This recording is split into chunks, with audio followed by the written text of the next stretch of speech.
Hi, Arthur Goldwag. Thanks so much for coming on the show. Hello, it's great to be here. Um, for the sake of the listeners, could you give us a brief biography of yourself, please? Sure, I'm a freelance writer. I live in Brooklyn, New York. I worked in publishing and book publishing for many, many years, over 20 years before I got into writing full time. And I've written two other books besides Cults, Conspiracies, and Secret Societies. The first book I wrote was on Kabbalah, on Jewish mysticism. The second book was called Isms and Ologies, and it's an opinionated reference book on philosophical, economic, historical movements.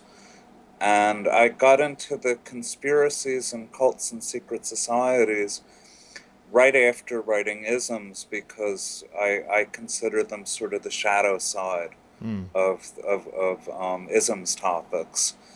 Um, the people I wrote about in isms all thought that they had figured everything out.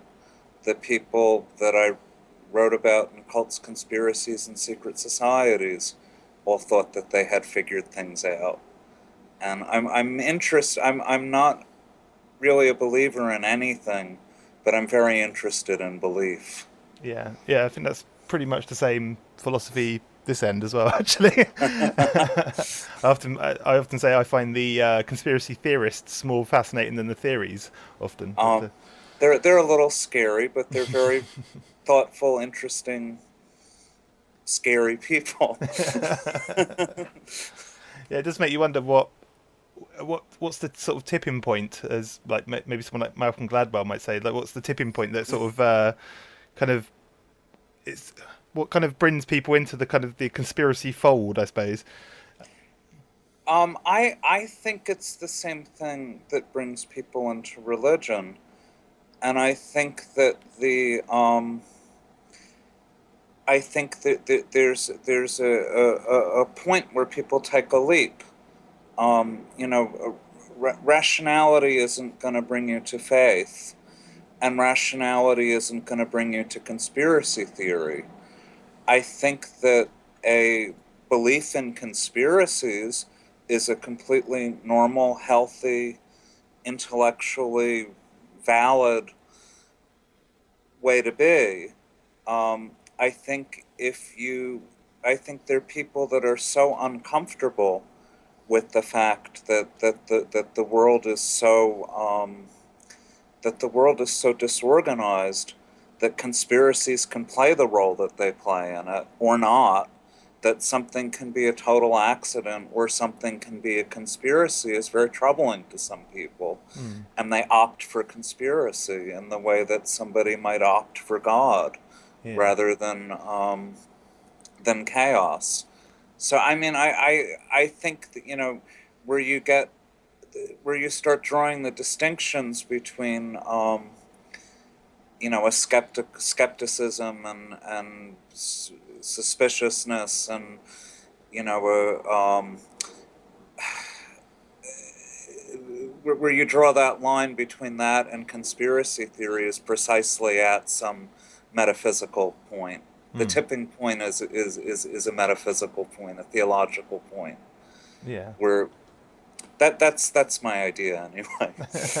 So I found that quite interesting, and it's because I kind of came to the same conclusion when I did some research into the Church of Scientology, that the belief system almost becomes a kind of way of organizing the world, doesn't it? It's kind of Hmm. yeah, it's a kind of it explains away the untidiness almost. Okay, so one thing I'd like to do is perhaps go through your new book, Cults, Conspiracies, and Secret Societies, and maybe break it down into those three groups, and perhaps look at some of the kind of the key topics, I suppose, in each Hmm. section.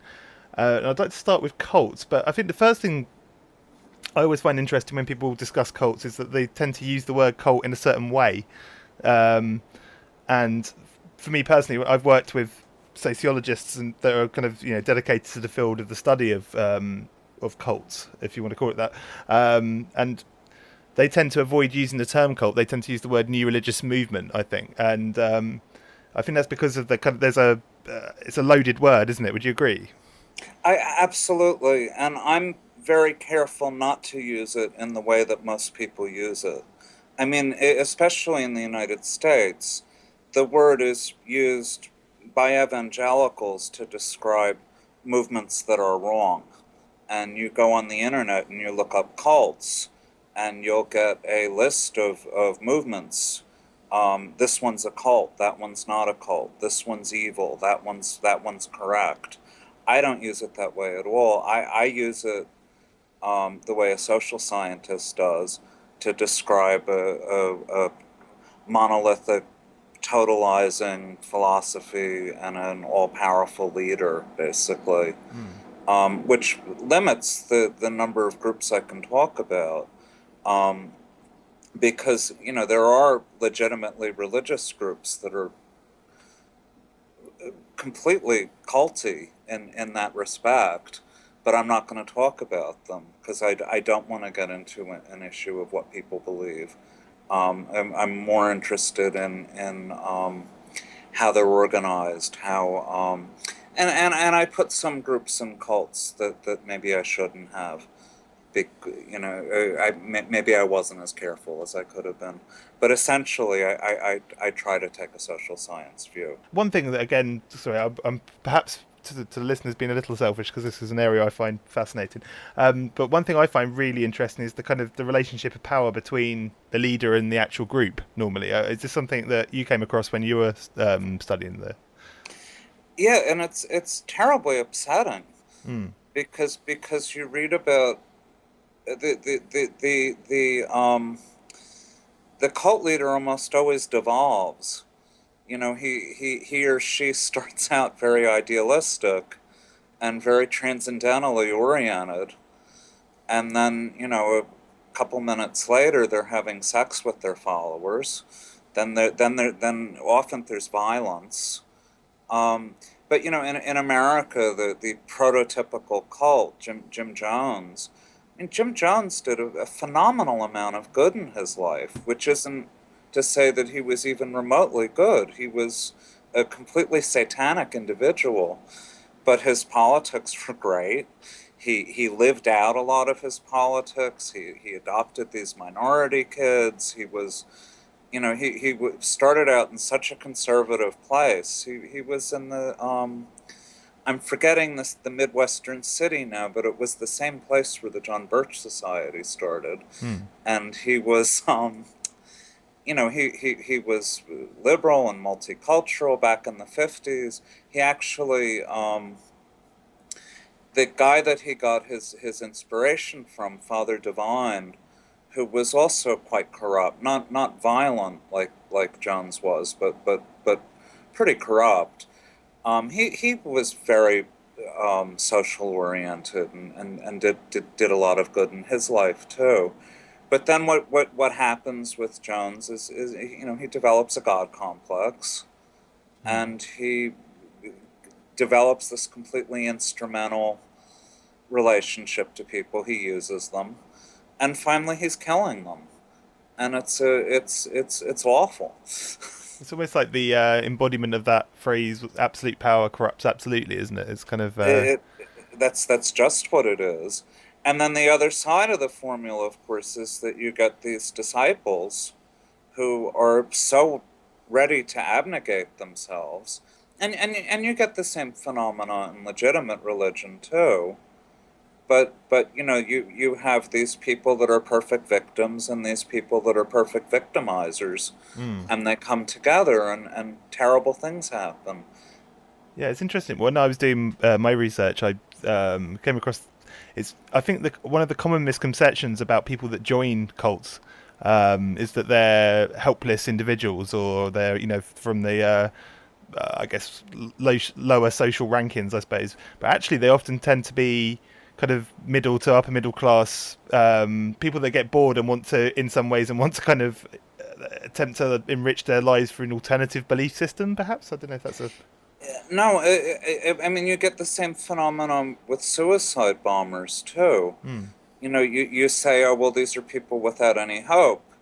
And they are in some sense, but then you start looking at who they are, and they tend to be more educated than the people around them. They're doctors and engineers' sons. They have some college.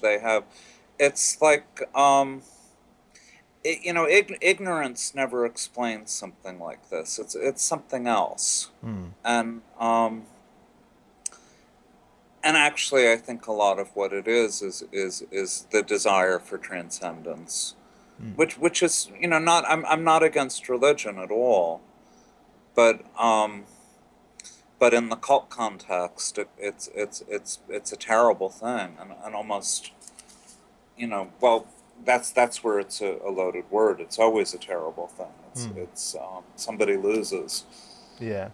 I mean, another thing that kind of mystified me a little bit was that there always seems to be a very similar kind of origin story almost, to for use of a better term, to how these groups start up, and it makes you wonder why people don't spot these kind of similarities between groups. I mean, for example, Scientology, and there's nearly always a kind of top down system, and it's nearly always the way these groups start are always fairly similar, and you almost wonder why people don't kind of have a kind of better, I don't know what the word is bullshit detector, I suppose, in some ways. Well, with Hubbard, I mean, it's especially astonishing. Mm. Hubbard was smart, but he was a hack writer. He lived in a world of people who could think on their feet, and he lived in a world of people who were scheming to make a quick buck, and he brought a lot of them into Scientology. And he started right out. I mean, from the beginning, and the first paragraph of Dianetics is like, this is the greatest thing since Newton or since the wheel, or Mm. what did he say it was? It was something funny. I can't remember anymore. I'm trying to But think. it was incredibly grandiose. Mm. And he told one of his ex-wives that his desire was to stamp his name into history. And he was very much about money, very much about power. And it was also kind of funny is that he turned secularism into a religion. It's scienceology or whatever it was. It's Is it? um, I think you know a lot of these groups, it's not their size, it's their intensity. Mm. And I think Scientology was probably, even when it was big, it was probably much smaller than they said it was. Oh yeah, definitely. And I'm sure it's much smaller now, Mm. although it's constantly in the news and so on. There's money there. There's a critical mass of celebrities, but I don't I think it fits itself to a very specific kind of person. Yeah.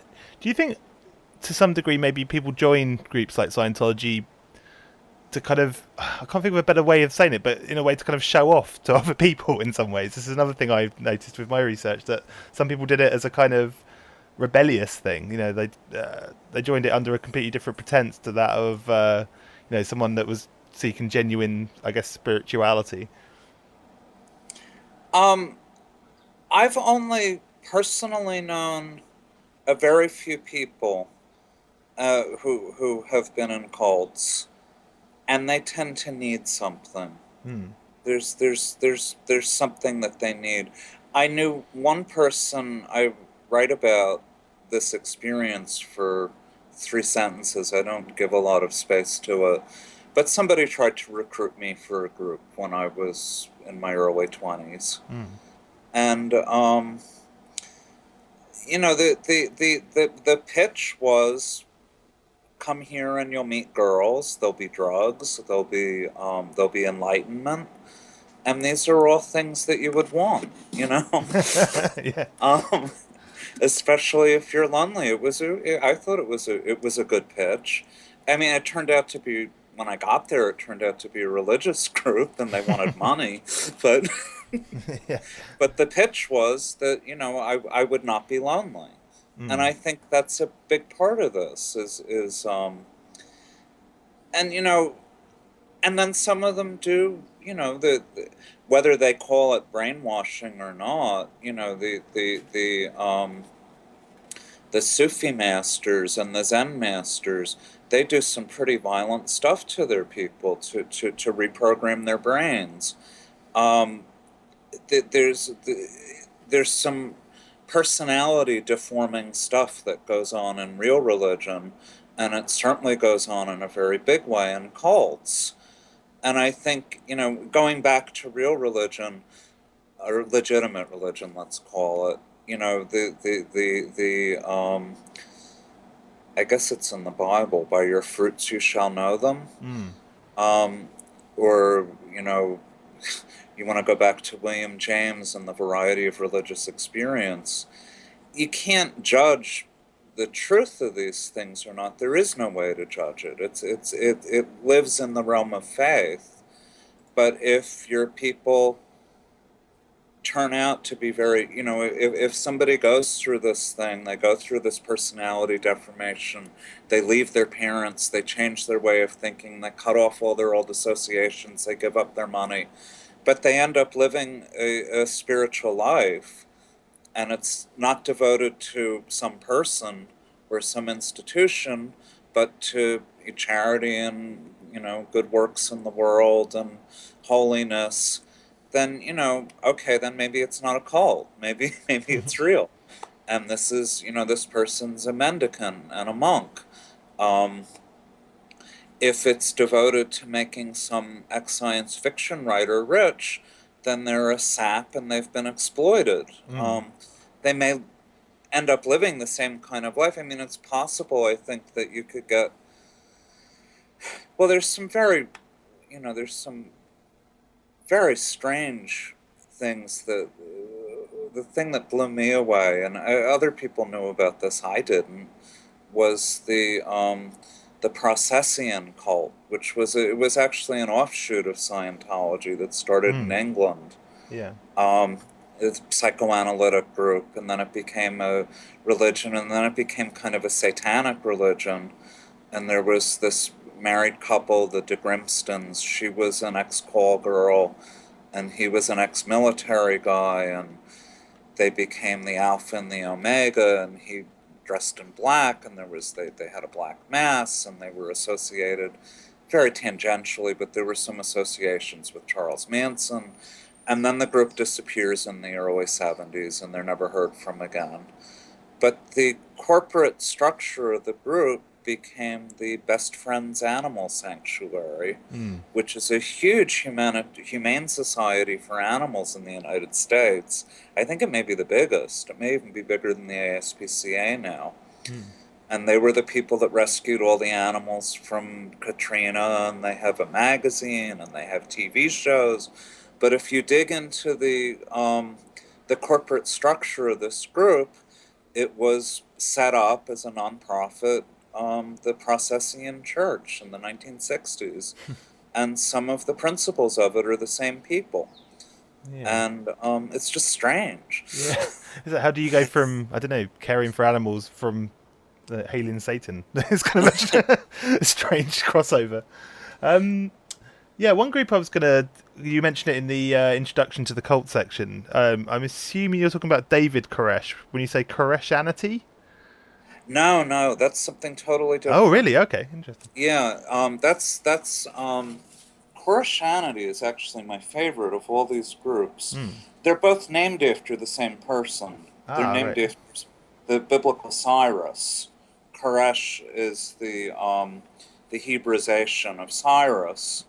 And Cyrus is the Persian that sent the Jews back to Israel, that ended the first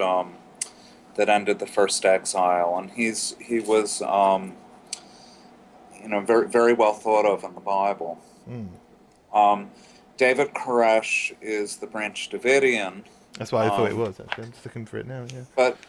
But Koreshanity is a group founded by Dr. Cyrus Reed Teed, who died in 1908, and he was a medical doctor and an alchemist. He was doing experiments in alchemy, and he electrocuted himself in like the 1870s.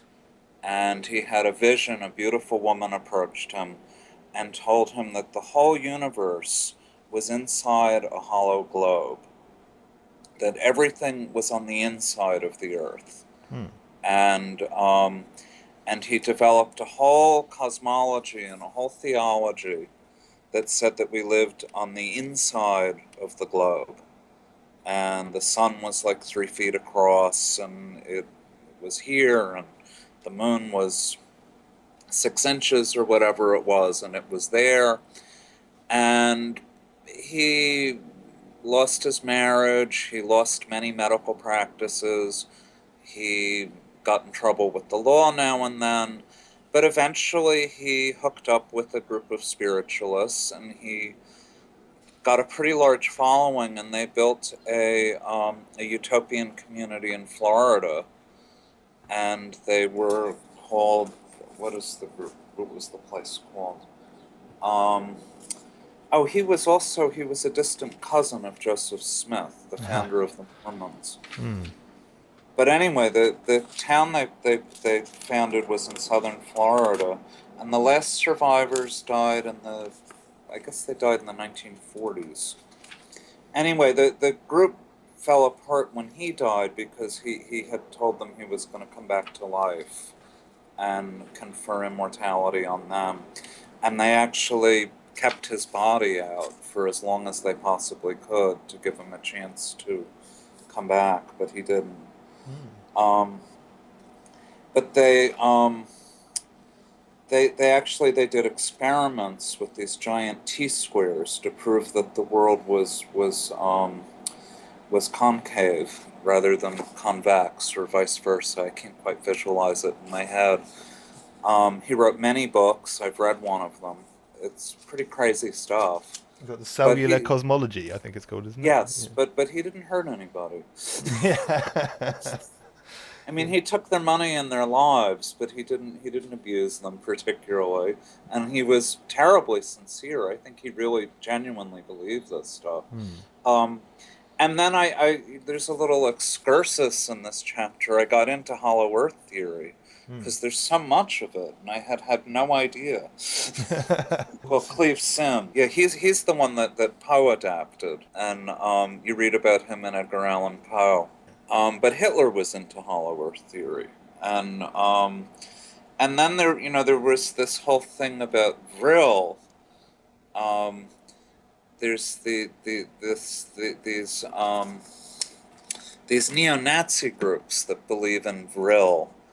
Vril is actually an Edward Bulwer Lytton novel about an advanced race of people that lives in a hollow earth, and they have this like magnetic electricity that's the superpower. And then there was a German mystical group in the teens that some Nazis, future Nazis, belonged to, that believed in Vril. And then there was a bad book written in French in the 50s that said that there were flying saucers powered by Vril that were kept at secret Nazi bases in the South Pole. And there were movies of that and so on, and it became kind of a staple of a sideline of conspiracy theory. But it really goes back to this novel by Edward Bulwer Lytton. That's interesting. It's just, who knew? You start looking at this stuff, and it takes you everywhere. Yeah, it kind of unfolds in all sorts of different directions. This might be a bit of a generic question, I suppose, but I mean, other than Christianity, or what were the kind of some of the weirder groups you encountered when you were doing your research? Well, Christianity was pretty weird. Some of the groups, there was this horrifying Canadian group. The guy called himself Moses. Was not a big group, but maybe he had a dozen people, 20 people following him. But for cannibalism, incest, mutilation, murder, it was just horrific. I mean, really, really horrible group. And Yeah. There were actually the Raelians are kind of interesting to me. Again, they're kind of harmless. Are they They're, the guys that they're believe in UFOs? yeah, they're. I mean, well, it's more about the guy that runs them is. I think he's in it for the money too. But they were also they clone people. They're the ones that claim to have the cloning going on in Yeah. Korea. And I don't think it's real, but they were very strange. One I'm always interested in talking about Satanism, because it's so again, it's one of those things that seems to be so, uh, I guess, often misinterpreted as to what it actually is. I mean, there seems to be different branches or different, at least different versions of Satanism. I know LaVey's version, for example, was very different to, say, the Order of the Nine Angles version, which is much more kind of evil, whereas LaVey's version was much more about. It seemed to be much more about kind of promoting the self rather than. He actually plagiarized this Nietzschean book that was written at the end of the 19th century in Anton LaVey. I can't remember the name of the book, but it's like almost a line by line plagiarism, Hmm. and it's written by Red something. It's supposed to be like by a Scandinavian or um, but it's like applied Nietzscheanism. And he was a showman, Anton LaVey, and it was just about practical will to power. But like all the Satan groups, there was never a formal religion of Satanism until our day. I mean, Satanism was invented by the guys from the Inquisition Hmm. that were trying to stamp it out. But you know, they brought into the fold of Satanism anything that wasn't Catholic that they didn't like. They had Jews practicing Satanism. They certainly had a lot of the female religions, whatever you call them, the goddess Hmm. religions. They pulled into that fold. Um, but you know, all the black mass stuff and stuff. I mean, you have to be a Catholic to do that. If you're if you're not a Catholic, why would you believe that the cross has all this power and stuff? You know, I mean, it's why would it matter if you turn it upside down or if you say the Lord's Prayer backwards? If you don't believe that it means anything frontwards, why would it mean anything backwards? Yeah, yeah. So Um, that's what always. Yeah. so a lot of the Satan groups, or you look at them through the through the prism of Catholicism. And certainly, a lot of what we know about them is from the Hammer of Witches, the Malleus Maleficum, Hmm. which is the it's written by German Dominicans in the 1300s, the 1400s. It's a manual of witchcraft. It's the basis of most of the big witch trials. Hmm. Um, you know, the confessions don't mean anything. Those guys were tortured and told what to say. It tells you about the Inquisitors' beliefs, not the poor people that got into their hands. Yeah. Um, I mean, Aleister Crowley is another one. I mean, but a lot of his most important books are channeled, which to me means that he wrote them, Hmm. and you know, and they all have antecedents, and you know, and there's a lot of, I mean, there's a lot of history to occultism, and there's a lot of precedents, and there's Arab magic and Jewish magic, and all kinds of things get worked into it. Um, there's a there's a left hand in Tantra. There's a dark side in Kabbalah.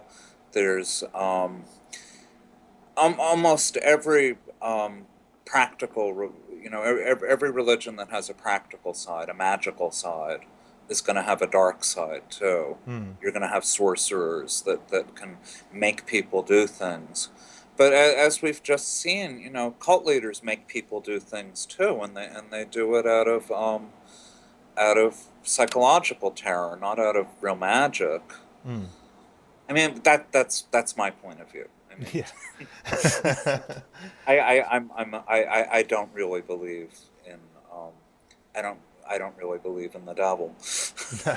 Yeah, it's very similar. Like we were saying there, is it malefic? You said something. Yeah, I'm not getting it exactly right, but the Maleficus Maleficarum, I think it is. It's a it's in my book somewhere. My Mm. publisher was too cheap to do an index. It drives me crazy. It's a bit. Every reviewer has said, "Where's the index?" Yeah. It reminds me. I Go on, sorry. pleaded with them to do it. Yeah, the index is handy, to say the least. But no, it reminds me a little bit of the Knights Templar and the whole Baphomet thing. You know, this idea of that they were basically tortured into saying that they worshipped Baphomet, this evil entity of some sort. And if you, I don't know, I assume you've read Foucault's Pendulum, and there's the whole section in the Foucault's Pendulum where they talk about how this entire kind of occult structure might have actually emerged just purely from the minds of the people that tortured the Templars rather than Well, anything else.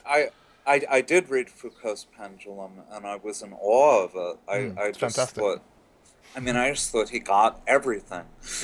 Yeah, I'd love to I have. couldn't I couldn't believe how much he knew, Yeah. and how well he got it, including the really scary stuff. There's a black mass in it, and the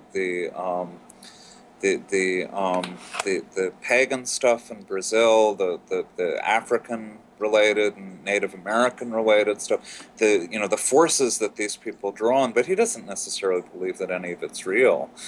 And there's a lot of interesting suggestions about where Baphomet comes from, Mm. and but where it comes from is the minds of the people that were torturing these guys, Mm. who they clearly did know a little bit about what the Arabs believed in, the Nizarites and the assassins.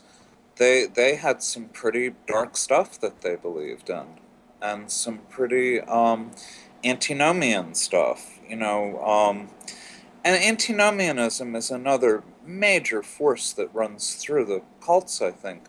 When you get the belief that if I'm saved, antinomianism just means against the law. Mm. I think Luther actually coined the word, um, because people that a bunch of early Protestants were antinomians, or at least were accused of being antinomians. They figured once saved, always saved. If good works don't get you saved, if it's just justification by faith by grace, then bad works won't take it away. Mm. So if Christ has saved me, I can do pretty much whatever I want. And on some level, I think that's what happens to cult leaders. Is they think, well, being God is a fantastic gig. You can do anything, and it's godlike. Mm. If you want to sleep with someone, you sleep with them, and it's a blessing. Other people can't do this, but I can. And all the way back, with the Arabs in the Nizarites in the 10th century or whatever it was, who the Templars were accused of consorting with, the assassins, they had a secret doctrine that you can pretty much do as you wish. Mm. I mean, nobody, you can't do as you wish. The leader can do as he wishes, and it's for good. It's for the good of the leadership. It's for the good of the cult. It's for the good of the group. Everything is permitted. Nothing. No, I've got the wrong way Yeah, around. yeah, that's pretty much what it is, and Mm. and then it's Crowley picks it up. Yeah. Um, and then and there's the Hellfire Club uses it as their motto. Mm. It I think maybe it comes from Gargantua and Pantagruel too. The everything is permitted Yeah. comes it's like a refrain that pops up every couple of centuries. Mm. Is that And nothing is true? Everything is permitted, does it? Isn't it? It's yeah, two things. I can't remember. I'm just trying to remember what the other section of that is. I should know that. and then you have I mean, again, I wish there was an index. If Someday there's going to be a new edition of this book with an index, because I wrote it to be indexed.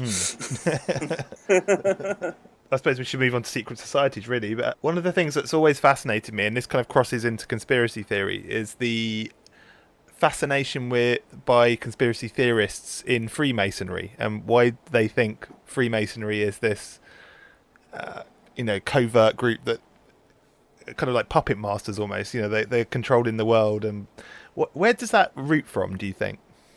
Well, it roots from the French Revolution, and it roots from two books, Abbe Barillon and Robison. There's one of them's a Scottish writer, one of them's a French writer, John Robison and Abbe Barillon, and they both. It was in 1798. They both wrote bestsellers about the Illuminati. And the Illuminati is Adam Weishaupt's secret group in Bavaria that he believed we can use, since the Masons are secret, and since the Masons are pretty secular already, let's infiltrate the Masons and reading societies, and we'll use them to secularize society. And we'll destroy kings, we'll destroy the power of the church. What's weird about this to me is that Americans were so freaked out by this because America's the only country in the world that had actually done this. They had gotten rid of the king, they had gotten rid of the central church, and yet they're such a conservative country,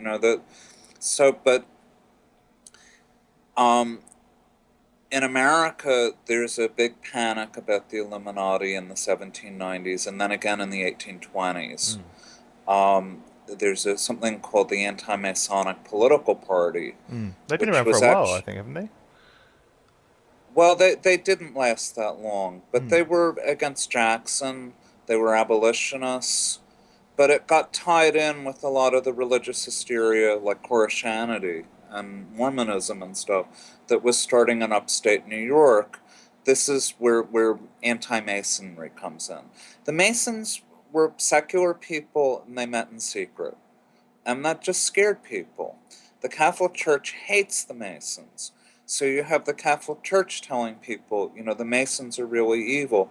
In the late 19th century, the Catholic Church thought that they had proof that the Masons were really Satan worshippers.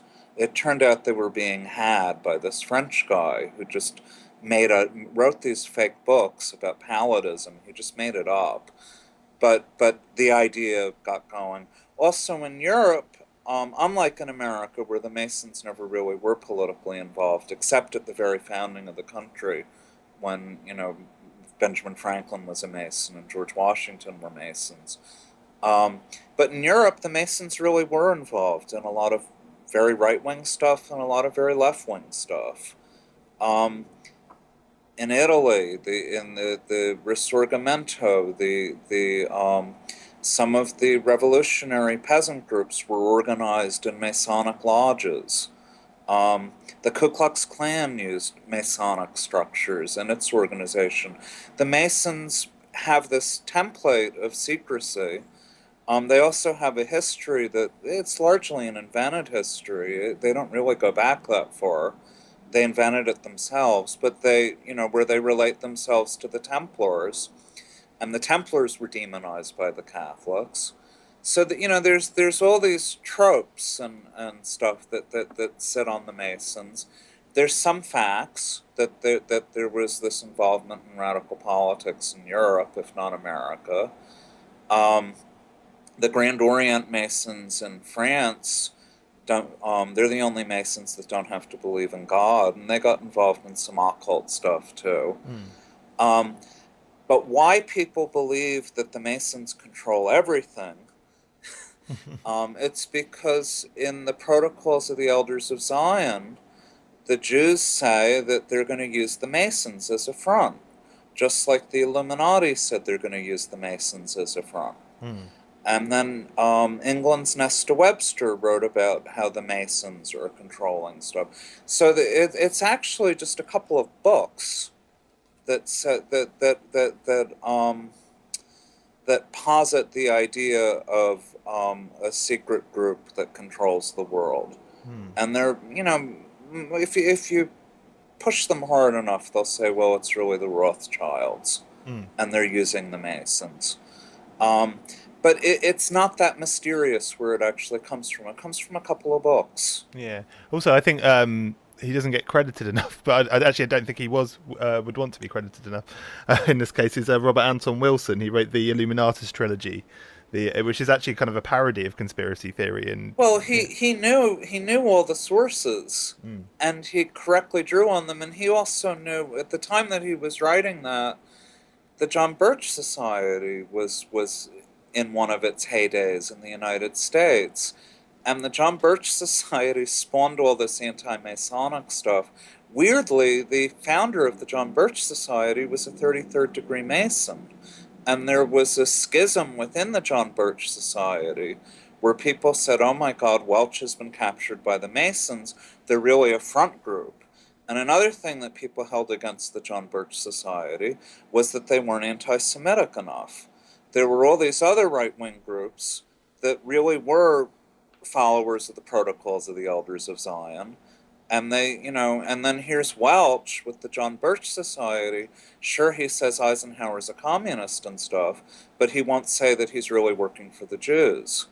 Mm. And he won't say that he's a Mason. So, I know it gets so. One of the things that these groups do also, if you lurk on white supremacist websites, they're all accusing each other of being Jewish all the time. Mm. They turn on each other in a second. Yeah. And this is one of the reasons that they never got any real power is that they, Kind of out paranoia each other. yeah, they tear each other apart.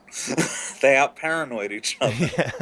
I think the one of the other things that may be, I guess, a causal factor in why the Masons get blamed a lot is also there are branches of Masonry that I don't know if they still exist now, but there used to be a group called the Societas Rosicruciana, I believe, that used to sort of study the kind of quote unquote occult history of the Masons and Well, Freemasonry and the Rosicrucians predate the Masons yeah, yeah, by about 100 years, but a lot of the Masons did pick up on a lot of it, and that's not real. The historical stuff is made up. The books that that Rosicrucianism is based on are hoaxes, hmm. but there's a lot of real occultism that got in there. And a lot of Kabbalah. There was one of the kind of wonderful things that came with the Protestant Reformation is that people opened up to all these alternative versions of Christianity, and there were Christian Kabbalists, the people that adapted Jewish mysticism. People started reading the Arab mystics. And they started rediscovering the Gnostics, the little bits of Gnosticism that survived. And some of it's really interesting. And then with the alchemy, I mean, the science wasn't science yet back then. I mean, Isaac Newton would we think of Newtonian physics as sort of the baseline of what science is nowadays, and it is. But Newton himself was a devout Christian and a working alchemist. Yeah. And, and he discovered the old Hermetic mystery texts, and he translated some of them. As above, so below. There's a Newton translation of that. Hmm. Um, Time doesn't stand still. I mean, the guys that were so intrigued by all this stuff back then, they were kind of free thinkers. Those people now probably really wouldn't be that interested in esoteric religion. They'd be more interested in esoteric science. Hmm. But it carried into the Masons, and I've met Masons, um, working class guys that turn out to know an awful lot about Gnosticism. I mean, it's interesting to me. Some of the silly Dan Brown stuff about Masons turns out to be true. That there is this real curiosity and openness, not to New Age stuff particularly, but to but but to occult Christianity. I mean, so, one group that spawned out of Masonry that's always fascinated me is the Golden Dawn. They're an interesting group. I believe they're all ex-Masons that are all also part of this kind of Societas Rosicruciana. And again, they're a group that I've often seen. I think David Icke, for example, goes on about the Golden Dawn, and then later the ATO as these kind of as this kind of like modern day proof that there are these kind of black magicians out there, kind of. Well, they sold themselves as black magicians, and they had sex magic and stuff. I mean, I mean, it's true. I mean, it's not made. You know, Aleister Crowley had told you how to do all the sex magic. He came out of the Golden Dawn, and the OTO that still exists in a smaller way. And weirdly, there's a brief connection between one of the Crowley groups and Scientology. Yeah, Jack Parsons. Yeah. So we just did a show about him. Yeah, I mean it's a real connection. If you believe in Satan, this stuff gets terrifying. If you don't believe in Satan, then it's just stuff that people are doing, you know? Yeah. I think a lot of people draw the kind of the art of magic, I suppose, with studies like, I don't know if you've ever looked into this, but things like Timothy Leary's 8-circuit model and things like that. Almost some people might argue that it's kind of an old version of say psychology or psychiatry in some way. It's kind of, well, I think it is. I mean, I think that, you know, Timothy Leary didn't invent psychedelics either. I mean, people have been doing stuff chemically to their minds for a very long time, and religiously. I mean, the intense meditators do things to their minds that are very, very intense. I mean, I believe in all that stuff. I mean, you know, people have done these practices and sex magic, you know, the tantra and everything. It's all real. The question for me, you know, I don't think it's evil. I just think it's stuff that people do. But if you come at it from a church framework or something, then it's absolutely frightening. And David Icke, I mean, I know he has a following in America, but it's probably not like it is in England. It's so hard to take him seriously. But, you know, maybe people do. I don't know. I just can't agree with David Icke in any sense. You know, I just some of it maybe, but things like reptilians. He's also, you know, he quotes the protocols all the time. But it's not the Jews; it's the reptiles. Yeah. They're from the Draco star system. Actually, they're not even really reptiles; they're aliens. But you know, in the sense where I say when we were first talking, I say there's this jumping off point where conspiracy theory becomes theology. I mean, I think that's where David Icke is. Yeah, he's very close to becoming a cult leader, basically. It's very it's going to be interesting to watch, actually. I think over the next decade, for example, like how his kind of following develops and how his own work develops as well, because he does have all the trappings of a future guru, you know, or a future kind of charismatic leader. Yeah, and I assume that there's the corruption too. I don't know that for a fact, but I assume he lives very, very well, and that he feels entitled to things, and you know, and time will tell. Ye shall know him by his fruits. Yeah, that's it.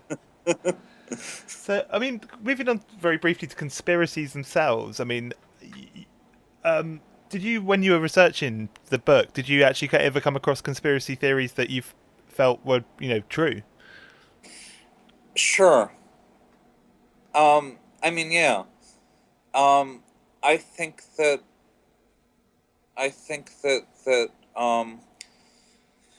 rich people tend to know each other, and they and you know, as Adam Smith said, when businessmen get together, they form combinations. I think there's lots of things that turn out to be conspiracies. conspiracy theory, however, this whole theological thing, I don't believe in. I just, because life doesn't work that way. Mm. You know, the people that I don't.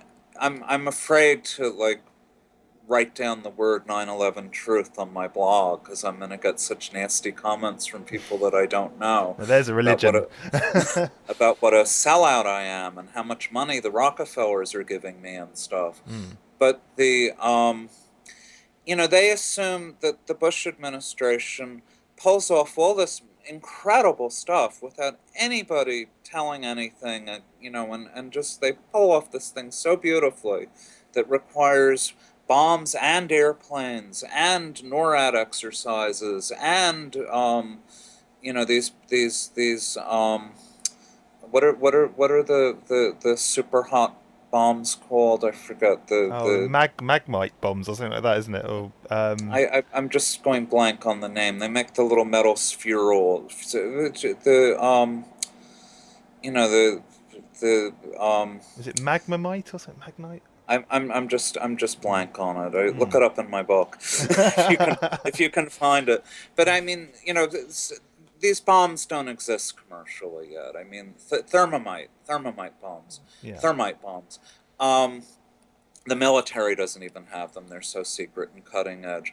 But then they don't do one damn thing right when they go and invade Iraq. They don't do one thing right. Mm.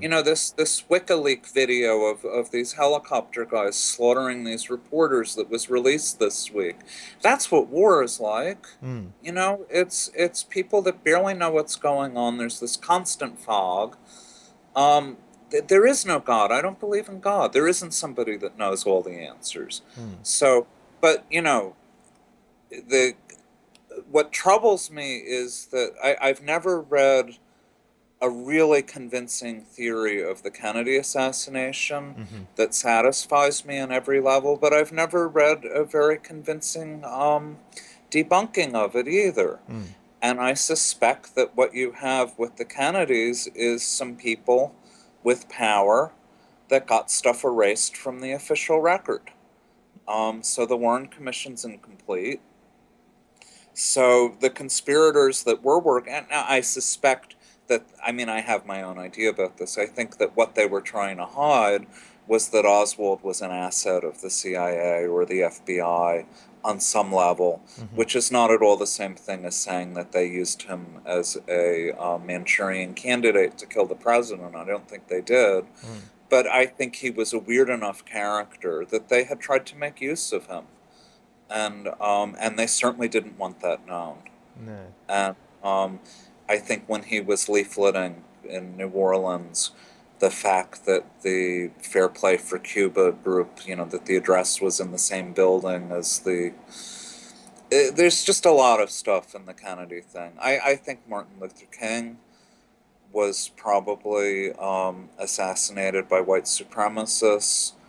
Um, I think that James Earl Ray was expecting to get paid by them.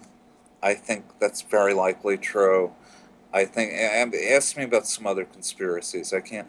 I think that, I think that the neoconservative cabal and the Bush administration that pushed so hard for the Iraq War, that history will look at that as a conspiracy. That's not conspiracy theory, though. Mm. I mean, there's always a group in a government that's more powerful than another group, and they get their stuff pushed through. I mean, Mm. I think the one way um, I always look at it is that conspiracy theories, to me, seem to misinterpret almost random acts of evil, if that makes sense. They tend to sort of join them together into this kind of giant theory where actually, it's like Robert Anton Wilson says in many of his books that, occasionally people that have evil intentions do get into positions of power, that they're not necessarily linked. There's this. no, but you do also have in a totalitarian society, in a society that's run like a cult, where somebody really does have this awesome power,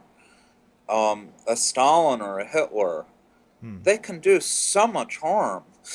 Yeah. And even though they spend most of their time looking for conspiracies against them, they do this stuff that is conspiratorial. Mm. You know, they single-handedly push the levers of history. And, 10 million kulaks starved to death because of something that they did, because of some cockamamie idea that they had. I think I wrote this to you. I didn't say it. That cults operate as in the way that conspiracy theorists think the world operates. Mm. That the head of the cult, yes, he really is sleeping with all the girls there.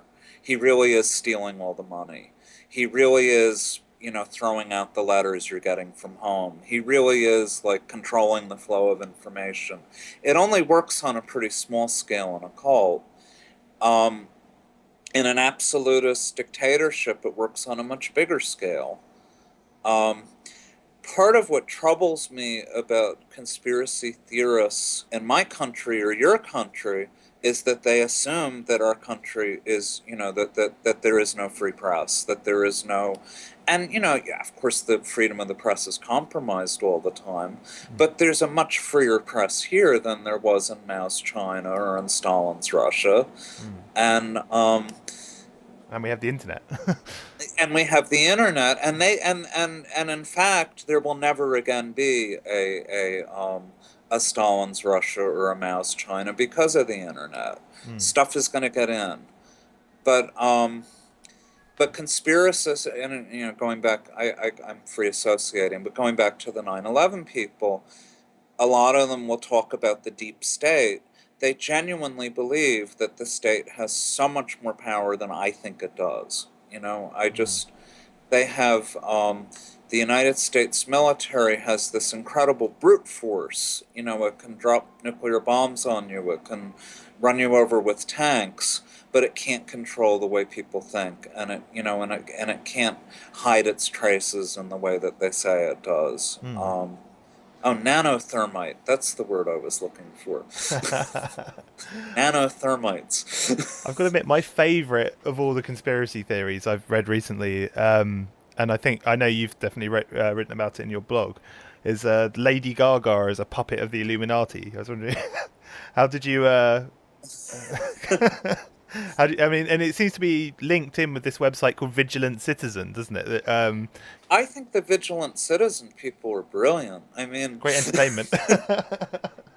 but, and I think that there is this thing that has gone on for a long time in African American culture. I mean, the Black Muslims is based, they're much closer related to the Moorish Science Temple, which is it's an offshoot of the Masons that used all this Arab symbolism, but it would also Masonic symbolism that went into the Elijah Muhammad developed into the Nation of Islam. I think there's a lot of stuff sloshing around in African American pop culture that really is, you really can trace it back to the Illuminati. It's this Masonic iconography. That Lady Gaga has picked up on all this Egyptian stuff. I think she gets it through the fashion industry Mm. and through pop culture and probably through rap music, much more than she gets it from Adam Weishaupt in Bavaria. But some of it, you look at it and you say, "God, that must be what it's about." Yeah, and maybe she's Uh, capitalizing on the trend of conspiracy theories. It might be clever marketing. You never know. I mean, I don't believe that she's a puppet of the Illuminati, but some of the iconography, the thing she does with her eye that looks like the eye of Horus, Mm. well, that's what it looks like to me. Yeah, a lot of it also seems to. I'm trying to remember who it was that recently started wearing "Do What Thou Wilt" t-shirts, and was it Jay-Z? So Jay-Z is another one that's always accused of being Masonic. Mm. And there's all kinds of Masonic pyramids with the truncated pyramids. That's actually not, strictly speaking, a Masonic symbol. Mm. It comes more out of that stew of occult symbols from the 18th century. But the Masons picked it up. Mm. So, I mean, they may not have invented it, but they used it. Jay-Z, I know, picked up a lot of stuff probably from the Nation of Islam. Street gangs, when you look at, there's this police website, it's the Florida State Troopers, I think, where they index all this gang graffiti to, if you're a police chief in a small town in the Midwest and you see some funny graffiti and you're worried that maybe the Crips are setting up shop in your town, they have these, and a lot of the gang graffiti is Masonic. And why wouldn't it be?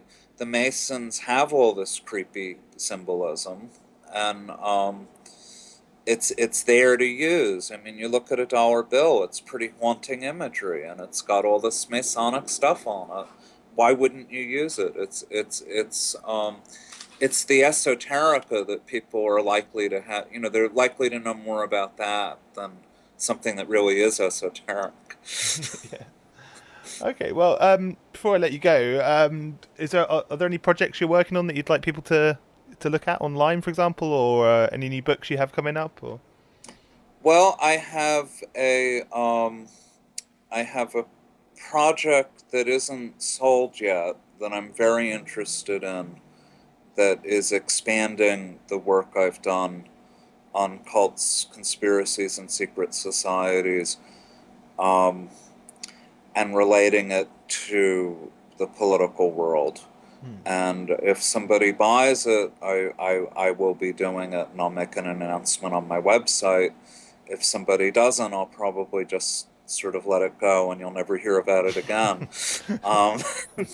But people that are interested should come to my website, which is arthurgoldwag.wordpress.com. Excellent. Well, thanks a lot for giving us some of your time, and it's been really great talking to you. I think we'll have to get you back on, and we'll have to go into some of these issues a bit more deeply at some point. Okay, well, you know where to find me. Excellent. And thank you so much for having me. Excellent. Thanks a lot.